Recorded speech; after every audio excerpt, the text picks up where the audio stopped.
Assalamualaikum warahmatullahi wabarakatuh. Jumpa lagi dengan channel Suyek. Kali ini saya akan membawakan cerita horor yang berjudul Sumur Pemakan Jiwa.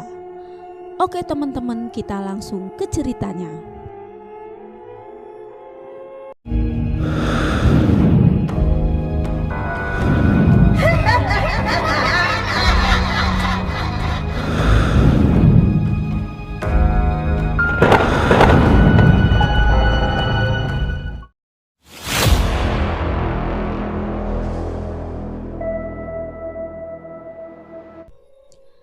Diceritakan kejadian ini pada tahun 1995.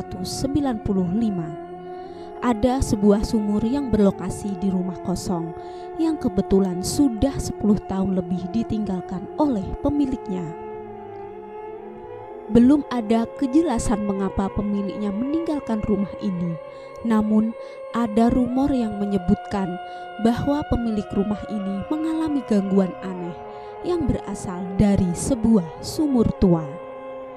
Lokasi sumur tua itu sebenarnya berada di luar rumah, sehingga letak sumur dapat diketahui oleh warga sekitar. Suatu hari, Fahmi bersama dengan teman-temannya sedang bermain petak umpet. Karena kebetulan tempat yang sangat sulit dijangkau adalah tempat yang seram. Akhirnya Fahmi pun bersembunyi di dekat sumur tua. Awalnya Fahmi tidak menyadari bahwa sumur tua itu sedang menjadi perbincangan para warga karena keangkerannya. Namun lambat laun Fahmi merasakan sesuatu yang janggal dari sumur itu. Ia mendengar suara seperti suara orang yang sedang menekan pangkal leher. Fahmi pun merasakan hawa merinding dan memutuskan untuk meninggalkan tempat itu. Namun baru saja ia beranjak bangkit, tiba-tiba ia melihat ada sebuah tangan yang keluar dari sumur itu. Tangan itu memiliki bentuk yang mengerikan. Di tiap ruas-ruas jarinya terdapat urat-urat yang keluar, memiliki warna berwarna biru keputihan dan perlahan demi perlahan keluar dari sumur. Fahmi yang tidak tahan melihat sosok itu, ia memutuskan untuk meninggalkan sumur itu secara terbirit-birit. Hari berikutnya, Fahmi dikabarkan sakit oleh orang tuanya. Mereka menyebut bahwa Fahmi kesambet setan setelah melihat sosok wanita pucat yang keluar dari sumur tua itu. Kejadian ini membuat ayah Fahmi, yaitu Pak Iko, langsung mengunjungi seorang ustadz yang mampu memecahkan masalah ini. Ustadz tersebut bernama Ustadz Rahman. Di saat Pak Iko membawa Fahmi ke Ustadz Rahman, di situ tubuh Fahmi makin demam. Ustadz Rahman yang tahu akan kehadiran Pak Iko langsung mempersilahkan masuk dalam rumahnya. Suasana menjadi genting di saat Fahmi berteriak-teriak kesakitan. "Tolong rebahkan di sini," ucap Ustadz Rahman. Pak Iko merebahkan tubuh Fahmi di kasur yang telah disediakan terlebih dahulu oleh Ustadz Rahman. "Kesambet?" tanya Ustadz Rahman. "Iya Pak Ustadz, semalam Fahmi bermain petak umpet, lalu dia bersembunyi di sumur tua.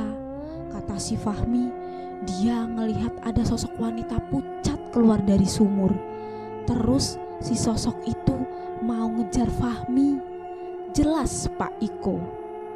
"Astagfirullah, dari dulu sumur itu belum ditutup," tanya Ustadz Rahman. "Memangnya kenapa Pak Ustadz?" tanya Pak Iko. "Sumur itu adalah tempat pesugihan pemiliknya dulu. Sumur itu dijaga oleh sosok wanita yang seringkali meminta tumbal," jelas Ustadz Rahman. Pak Iko terkejut mendengar penuturan Ustadz Rahman mengenai desas-desus sumur tua yang sering dibicarakan tersebut. Ustadz Rahman yang tahu bahwa Fahmi bisa saja dijadikan tumbal, ia pun langsung membacakan beberapa surat penyembuh yang telah terpapar di dalam Al-Quran. Lalu dia meniupkannya ke arah gelas yang telah berisi air tersebut. Minumlah nak, insya Allah dengan izin Allah kamu sembuh seperti biasanya. Jelas Ustadz Rahman. Fahmi langsung meminum air yang telah disuguhkan oleh Ustadz Rahman kepadanya. Alhasil demamnya dengan seketika langsung turun. Fahmi langsung sembuh saat itu juga. Memang benar, keajaiban dan kekuatan yang diberikan Tuhan benar adanya. Pak Ustadz, terima kasih banyak. Terima kasih Pak, ucap Pak Iko. Pak Iko, sebelum pergi, saya meminta tolong kepada RW 05 untuk segera menutup sumur itu. Kalau bisa, hari ini harus sudah ditutup, pinta Ustadz Rahman. Siap Pak, saya akan sampaikan ini kepada Pak RW, ucap Pak Iko. Akhirnya sumur tua itu berhasil ditutup oleh warga sekitar atas perintah Ustadz Rahman. Alasan yang paling penting mengapa sumur itu ditutup ialah agar para warga tidak diganggu lagi oleh penunggu sumur tua itu yang seringkali meminta tumbal. 1 minggu setelah penutupan sumur. Minggu pertama sumur itu ditutup, para warga merasakan kenyamanan. Mereka sangat tentram dan bahkan tidak mengalami sedikit pun sesuatu yang janggal. Namun hari di mana ada seorang pemabuk yang sedang mengalami frustasi karena kalah judi, dia pun bersandar di dekat sumur. Pemabuk itu berbicara di luar batas tentang sumur tua yang dijadikan ketakutan para warga.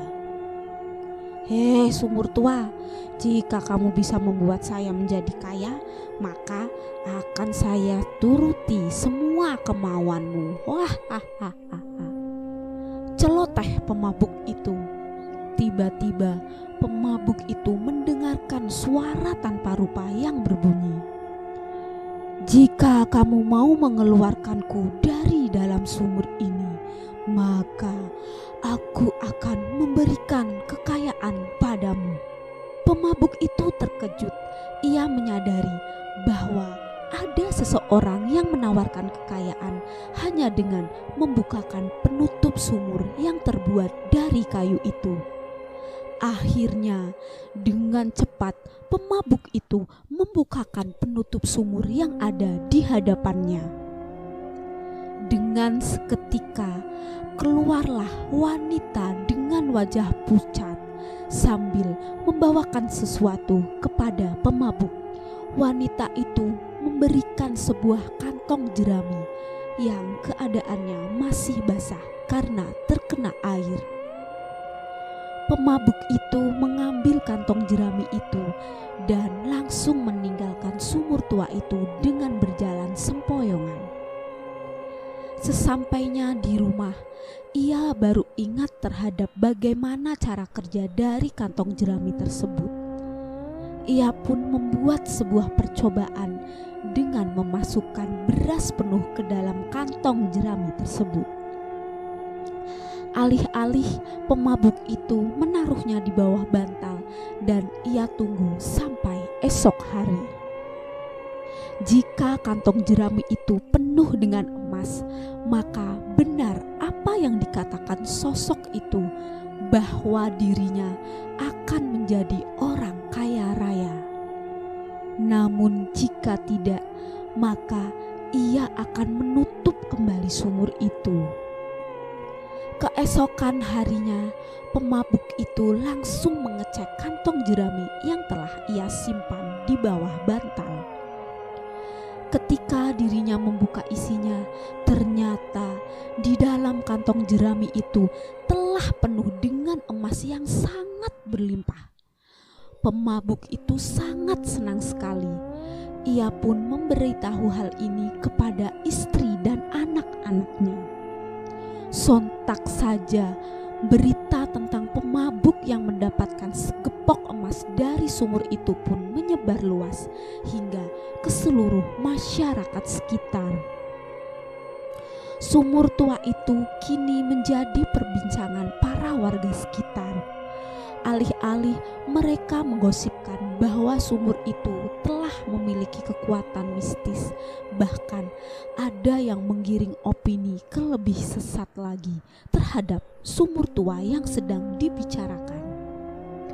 Mereka berasumsi bahwa jika bisa memberikan kekayaan, mengingat perspektif warga yang sangat berubah akan apa yang dipikirkan oleh Ustadz Rahman, akhirnya Ustadz Rahman sendiri turun tangan untuk menghindari menyebarnya sikap syirik yang sedang disebabkan oleh kantong jerami yang mampu mengeluarkan banyak emas hanya dengan diisi beras hingga penuh.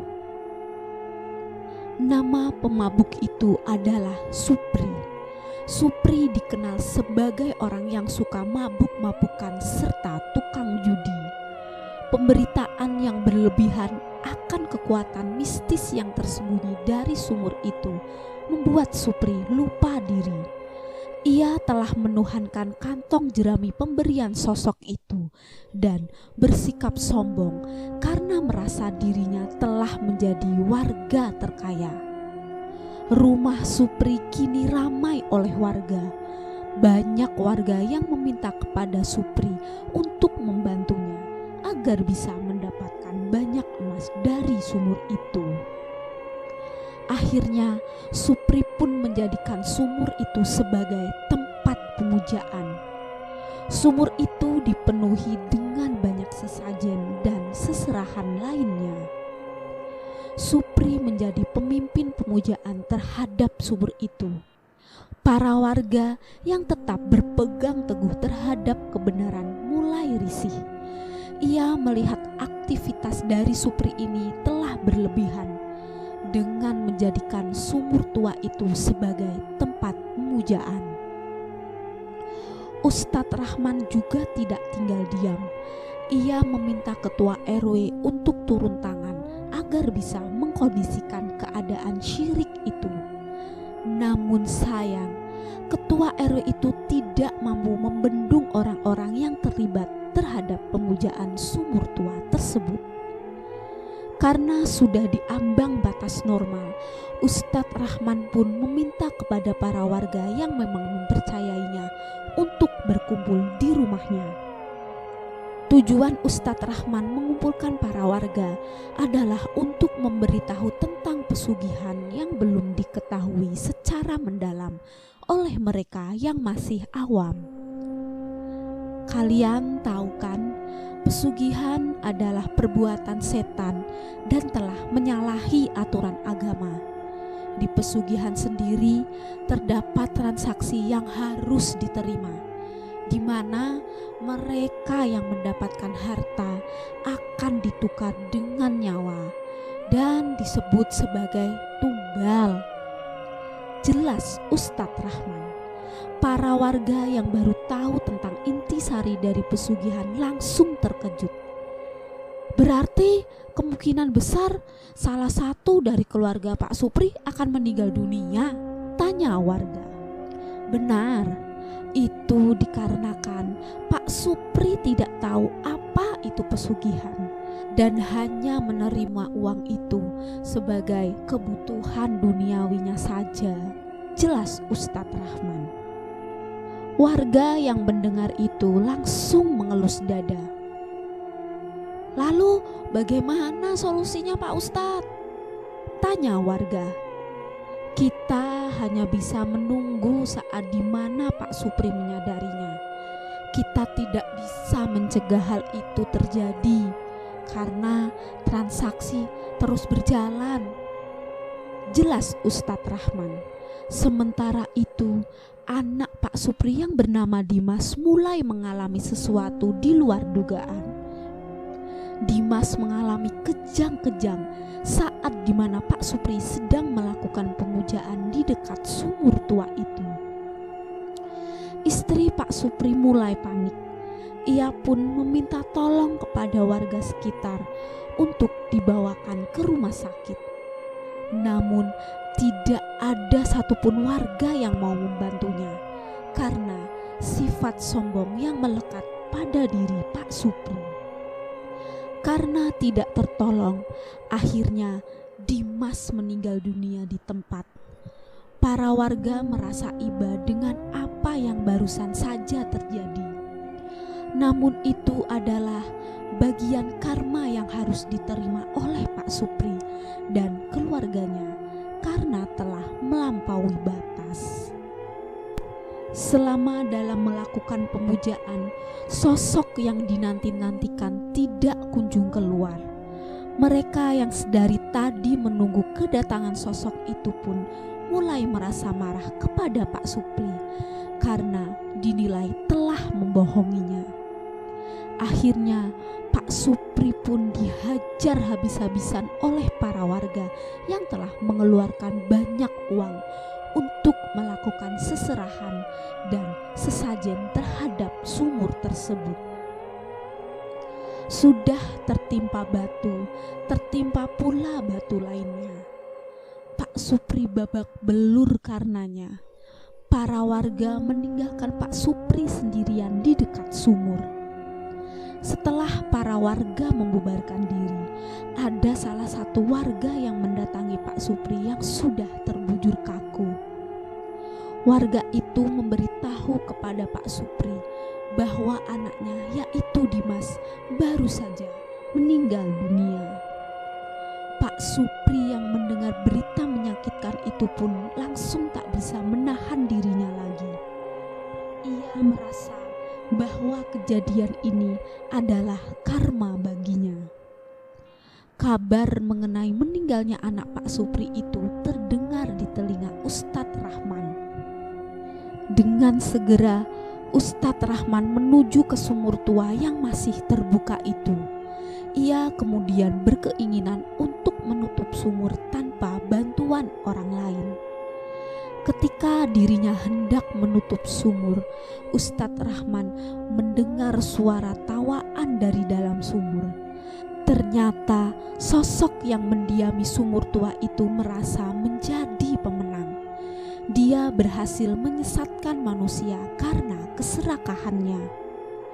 Ustadz Rahman membacakan beberapa surat khusus untuk membuat pagar gaib terkhusus sumur itu, agar para warga tidak bisa lagi mempergunakan sumur tua itu. Semenjak sumur itu ditutup, kini tidak ada lagi kabar bahwa sumur itu meminta tumbal karena pesugihan dari sumur tersebut. 2 tahun kemudian, sumur itu diratakan menjadi tanah karena keresahannya. Sejak itu, pesugihan sumur tua itu adalah menjadi sebuah kenangan buruk bagi warga sekitar. Oke teman-teman, sekian cerita dari saya. Wassalamualaikum warahmatullahi wabarakatuh. See you next time. Bye.